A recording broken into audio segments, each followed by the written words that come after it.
Okay, let's take a look at what's going on with these problems. Find the intervals on which the function is increasing or decreasing. We're going to look at part A, 1A, in quite a bit of detail, and we'll leave part B and C for you.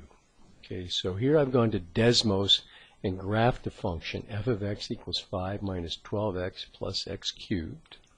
That's this red graph here. And g of x is the first derivative, f prime, which we get by invoking the power rule term by term, 3x squared minus 12. And the reason we want to set the derivative equal to 0 is because we want to find out where the graph has horizontal tangent lines.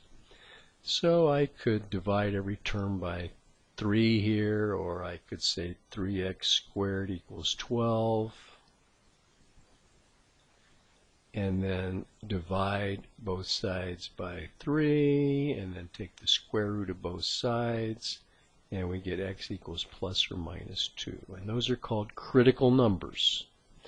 That is the place on the graph where the graph has horizontal tangent lines. And if I plug the number 2 and negative 2 into this function, that's where the 21 and the negative 11 come from. F of 2 and f of negative 2. And so the technique for identifying intervals of increasing and decreasing is to put those critical numbers on the number line.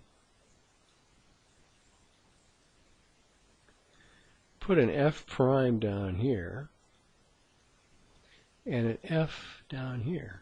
And what we want to do is use a test number in each interval to see what the sign of the derivative is. And remember, f prime is a formula for slopes of tangent lines to this curve. So when f prime, pick a number to the left of negative 2, like negative 3. If you put negative 3 into the first derivative, negative 3 squared is 9. 9 times 3 is 27. 27 minus 12 is 15, which is positive. So that means to the left, and by the way, I could put an negative infinity out here if I wanted to, because there's no other places where the critical numbers are 0. And so I've really got 3 intervals on the x-axis, from negative infinity to negative 2, from negative 2 to 2, and from 2 to infinity. And so to the left of negative 2, the slopes of tangent lines are positive. That means they're going uphill. They've got a positive slope. And what that means is that the original function is increasing. So we go like this. The original function is increasing because the tangent lines have positive slope. Now pick a number between negative 2 and 2. Well, like 0. If I put 0 into the first derivative, I get a negative number. And that tells me that in this interval right here, the function, or the derivative is negative, so the original function has decreasing values as we go from left to right, from negative 2 to 2. The tangent lines are going downhill, so is the original function. And to the right of 2, pick a number like 3. Same deal. We get 15 or positive. So the original function is increasing in that interval.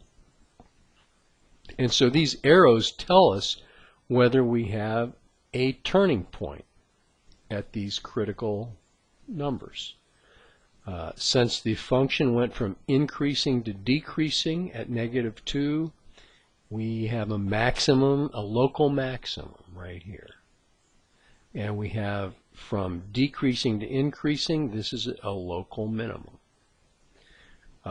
This problem in particular just asks us to identify using interval notation where the function is increasing and decreasing. So using interval notation, the function is increasing on the intervals from negative infinity to negative 2, joined together, or union, with 2 to infinity.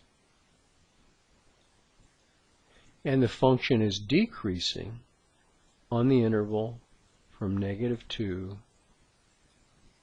to 2. That's how we answer that question. Now if I go to Desmos and share my screen, you can see here that this is where I got the graph. I can plot a particular point on the graph, and g of a, g was the first derivative right here, 3x squared minus 12. And I've actually written a formula for the equation of tangent lines. And if I move this point, you can see that tangent line, all of a sudden right here, it goes to 0, and then the tangent lines have negative slope. And then as I move the point down here, the tangent lines start becoming positive, and they'll be positive forever. So that's just to give you the idea of what we're talking about here. So I'm going to end this video, and then we'll look at one of the problems from section 2, which will require similar work.